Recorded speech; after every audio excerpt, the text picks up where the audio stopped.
Okay, so there's this YouTube channel called The Skeptic Feminist, and it's three people: Russian Deadpool, Poison Ivy, and Harley Quinn. We are the Skeptic Feminists, a group of radical feminists and firebrand atheists.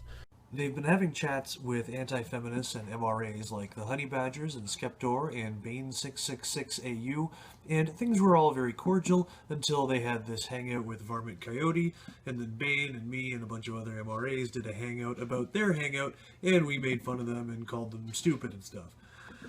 Well, the people over at the Skeptic Feminist did not like that, and they made a bunch of really pissed off videos in response to our hangout about their hangout. Now, they're pissed because they couldn't dissuade us from being anti-feminist. They're pissed because we say that feminism is a religion, and they're pissed because we have a poor opinion of them personally. They want us all to know that we shouldn't be against all feminists, just the radical kind, which they very clearly distance themselves from. We are the Skeptic Feminists, a group of radical feminists and firebrand atheists. And they want the MRM to stop being anti-feminist, or at least for the real MRAs who aren't just trolls, which is what all anti-feminist MRAs really are, to separate themselves from the anti-feminists. They've got a video on their channel submitted by another YouTube user named Garrett, and the video is called "The MRM Needs a Second Wave," which I just had to make a response to. Hello. Bit of a different video from me this week. Usually I pick a topic and spend a while researching it, writing it, and then quite a few days just refining my writing, doing additional research. But this one's off the cuff. It's a reaction to some things I was seeing on Twitter today. It was a story about a men's rights group or groups that were trying to hire out an auditorium or conference hall or something that belonged to Amnesty International. Now, Amnesty, after they received this request, looked into the men's rights movement and didn't like what they saw, didn't think that what they saw reflected their own goals as a human rights organization, specifically to do with all the anti-feminist stuff that's rife within the men's rights movement. Oh man, we could have worked with Amnesty International, but our anti-feminism made it so that we couldn't. Darn. I got into an argument, discussion, debate type thing with a men's rights activist on Twitter about this story. And what I was really trying to say to him, and Twitter's not the greatest format for nuanced discussion and, in-depth back and forth, but what I was trying to get across was that all this anti-feminist stuff within the men's rights movement hurts the really genuine activism that takes place within the men's rights movement. You mean like that time I promoted Earl Silverman's domestic violence shelter for men? I'm with mensrightsedmonton.com, and I'm here with Earl Silverman, who owns the MASH, the Men's Alternative Safe House, and it's the only domestic violence shelter for men and their children in Canada. Let's go, Earl. Pretty good. Because the thing is, it puts people off. And I'm not just talking about feminists, I'm talking about neutral people. I've talked to plenty of people who aren't feminists who totally dislike the men's rights movement because of all the, anti-feminist, misogynistic stuff that's in there. So they're neutral in regards to feminism and the men's rights movement, but they don't like the MRM because of the anti-feminism. Garrett, feminists are the only people who equate anti-feminism with misogyny the way you just did there. The people that you are saying are not feminists are, in fact, feminists. One of the most interesting situations is when one neutral person who does know about the men's rights movement is telling another neutral person who doesn't know about it, because there are a lot of people still, even online, who've never heard of MRAs and the men's rights movement.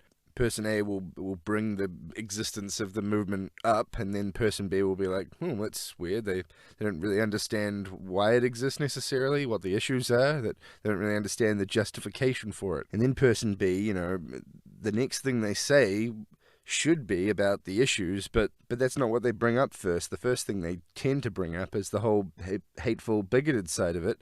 So this person that you are describing as neutral, when describing the men's rights movement, refers to it as bigoted and hateful. That is not neutral. If you're talking about someone who calls disagreeing with feminism bigoted and hateful, you are talking about a feminist. Because that's what sticks in people's minds. And not just feminist and neutral people, but men's rights people as well. There are people who want to champion men's rights issues, but they don't want to be part of the men's rights movement because the MRA label has become so toxic. The MRA brand is just poisonous now. And that's really what I want to talk about with this video. Okay, so remember this. Anti-feminism is what makes the men's rights movement toxic. One of the biggest issues I have with the men's rights movement is the way they talk about the genuine negative interactions they've had with problematic people who operate under the banner of feminism.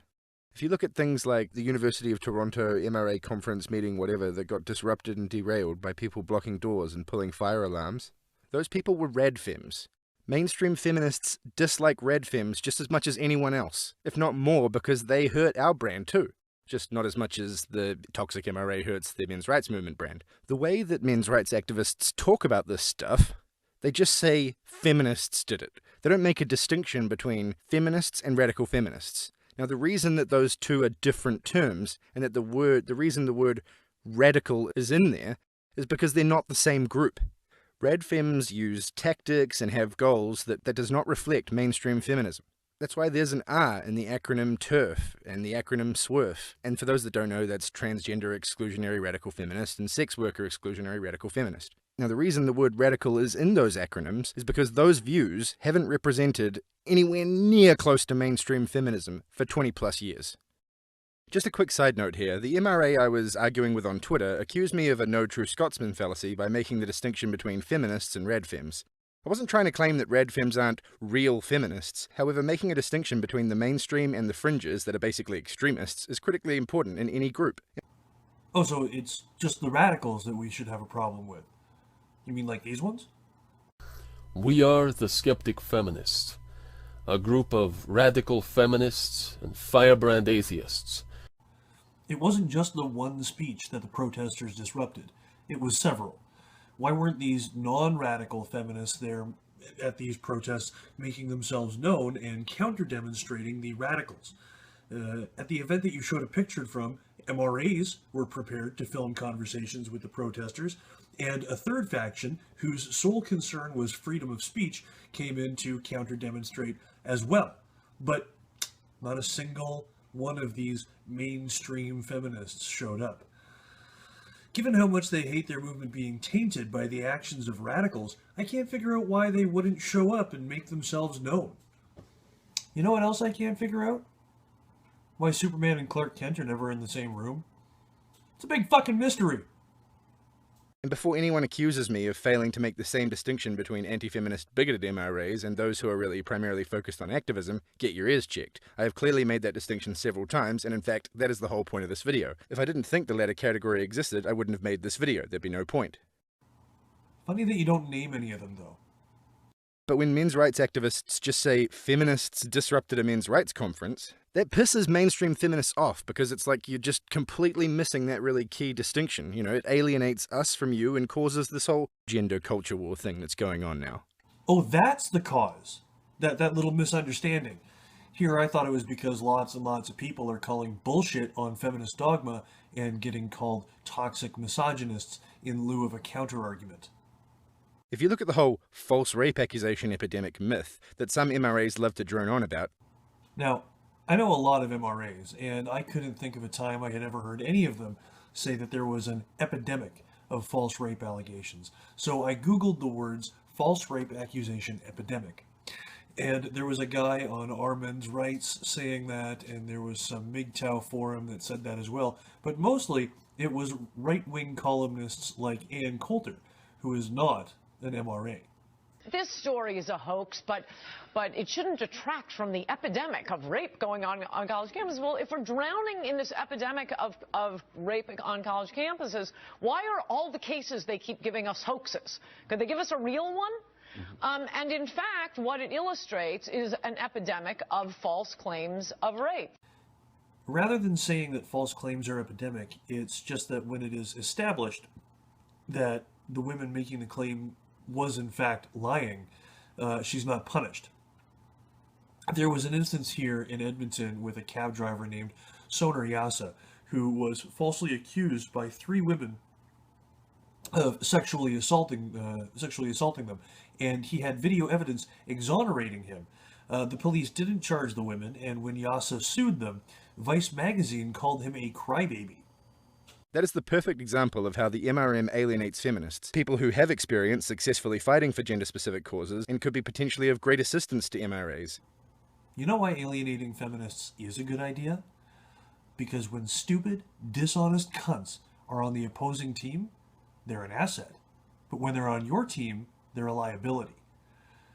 I've been fighting feminists here in Edmonton since 2012, and every single time they've tried to take me down, it's blown up in their incompetent faces. I had 2 news outlets on the same day saying that my real name was Eric Duckman and that I was calling myself Nick Redding because it sounded cooler. Eric Duckman was the protagonist of the 1990s cartoon show Duckman. Boo friggin' who? Like I'm supposed to take women and how they feel seriously? You want to be accepted for your minds, but you throw a hissy fit royale if someone isn't saying you look great 30 hours a day. You say you want a nice guy, but you only give it up to the creeps. You get to stay home, not go to war, live longer, and have sex whenever you want. So remind me again, exactly what is there to complain about? Frank Zappa did the theme to that show, and Jason Alexander did Duckman's voice, and it was a totally hilarious show, and totally anti-feminist, and totally anti-SJW. They go on about this and say stuff like 90% of rape accusations are false, or date rape is just bad sex. I'll be leaving a link to a meta-study of rates of false allegation done in 2006 that cites a study in 1981 showing a 90% rate of false reporting. And who the fuck is the MRA that says that date rape is just bad sex? And for anyone about to jump in with Thunderfoot isn't an MRA, he's made many videos discussing their talking points and focusing on men's rights causes, so his lack of willingness to identify as an MRA outright just goes to illustrate my point about the label being poisonous. So it's the anti-feminism that makes the men's rights label toxic, and that toxicity keeps Thunderfoot from joining the MRM. Thunderfoot, who makes videos like Why Feminism Poisons Everything. So why does feminism poison everything? And I really mean everything. And feminism taking stupidity to the next level. Objectification is the thousands of comments on my YouTube videos where men talk about my breasts, my body. Like telling us that sexual objectification, whatever the hell that is totally different from finding sexy women sexy for some totally convincing reason. Like, say, for instance, a feminist says they're different. He doesn't want to join the MRM because the toxic anti-feminism keeps him away. Thunderfoot keeps him away. This is what I'm talking about when I say that I don't want feminists on my side. You people are fucking retarded. Anyway, back to what I was saying. They talk about false rape accusations like they are this gargantuan crisis of a problem, when the reality is that only between 2 and 8% of rape accusations are false. Some people might be thinking now that that doesn't mean there aren't a lot of them. After all, there are a staggering amount of rapes, but that is my point. The MRA focus on false accusations and disregard and lack of concern for actual rape comes across as callous, bigoted, extremely ideologically motivated, and intellectually dishonest. And I'm not just talking about consent courses or trying to decrease the amount of rape. The other big side of this issue is that 97% of people that go to court for rape don't get convicted. People who the prosecution and the police both think did it, not just the victim. There's no other crime with such a staggeringly low conviction rate. It's crazy. So you see a low conviction rate, and that tells you that rapists are going scot-free because you just know they're guilty by virtue of them having been accused, and we are the ones who don't take rape seriously and are ideologically motivated. If you look at the placards held by feminist protesters at MRA conferences and such, a large proportion of them are about our frustration with this false rape claim myth. Feminist protesters? Our frustration? Ours? Garrett, that's the exact same crowd of protesters you were just calling radical feminists and saying that they're nothing like you mainstream feminists. So this is an example of a disingenuous MRA issue that alienates potentially very useful allies to the genuine activism many MRAs are interested in. Chanty Binks, Big Red herself, was in that shot. She is not a potentially useful ally. As our enemy, she has proven to be the single greatest MRA recruiter of all time. Third wave feminism generally regards people who do stuff like blocking doors and pulling fire alarms red femmes because we want to distance ourselves from them and their actions. You mean those people that you just said were potentially very useful allies that we're alienating? My message to men's rights activists is, do the same thing. If you really want to achieve activist goals to do with men's rights, you need to distance yourself from this toxic anti-feminist stuff and make a new group. Make a second wave of the men's rights movement. Clearly and explicitly reject all this toxic shit. Look, I understand why people dislike radical feminism. I get it. That is a fair opinion. I dislike most of them as well. Fuck those people that disrupted the University of Toronto thing. That sort of crap just makes the problem worse. In that debate I was having with the MRA, we basically ended up in a circular reasoning kind of situation. Circular reasoning? You? No way. In which I told him that the anti-feminist element gets in the way of the activism because it serves to marginalize those associated with the movement, resulting in a critical loss of credibility, and the will to engage on the part of those in the position to affect any change just evaporates. I didn't say it in that many words, though obviously this was on Twitter after all. And he said that he can't stop focusing on feminism because feminists keep trying to disrupt attempts to set up men's rights groups on university campuses. But then the MRM's reaction to these kind of disruptions is to demonize all of feminism in, frankly, some tinfoil hat kind of ways. And what are these tinfoil hat conspiracy theories? Our critics always accuse us of being conspiracy theorists, but they never describe the conspiracy theory that we are supposed to have concocted. It's kind of like you made it the fuck up. That both, pisses feminists off because it's an association fallacy and a composition fallacy, and it alienates the MRM further from everyone else. And now that feminists are even more pissed off, it leads to more and more conflict between the groups, and now it's a cycle with no end in sight. No, it's spiraling towards the social death of feminism. I explain it all in my video, The Feminist Non-Feminist Cooperation Spiral. I'll leave a link to it in the low bar. No truce likely on the horizon. If there was a men's rights group that was just about men's rights and wasn't misogynistic, and it was clearly condemned all misogynistic crap and all this anti-feminist bullshit, I would totally be an ally to that movement. I would make videos supporting them. I would do anything I could to highlight their goals. Thankfully, we've alienated your dumb ass, so we don't have to worry about that. But at the moment, it's pointless to highlight men's rights goals because the movement is hurting the achievement of those goals, not helping.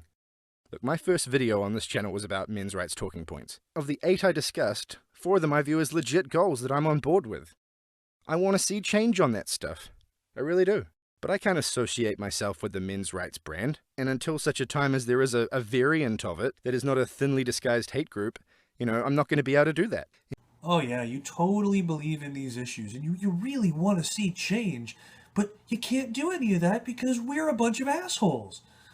Yeah, I really regret not having a go-getter like you on my team. And the other thing I discussed in that video was that feminism doesn't actually have any causal link to any of this stuff. It just doesn't. Sure, there are rad fem groups that disrupt men's rights stuff. I get that. That's bullshit. Any decent feminist out there wants to fight that. I agree.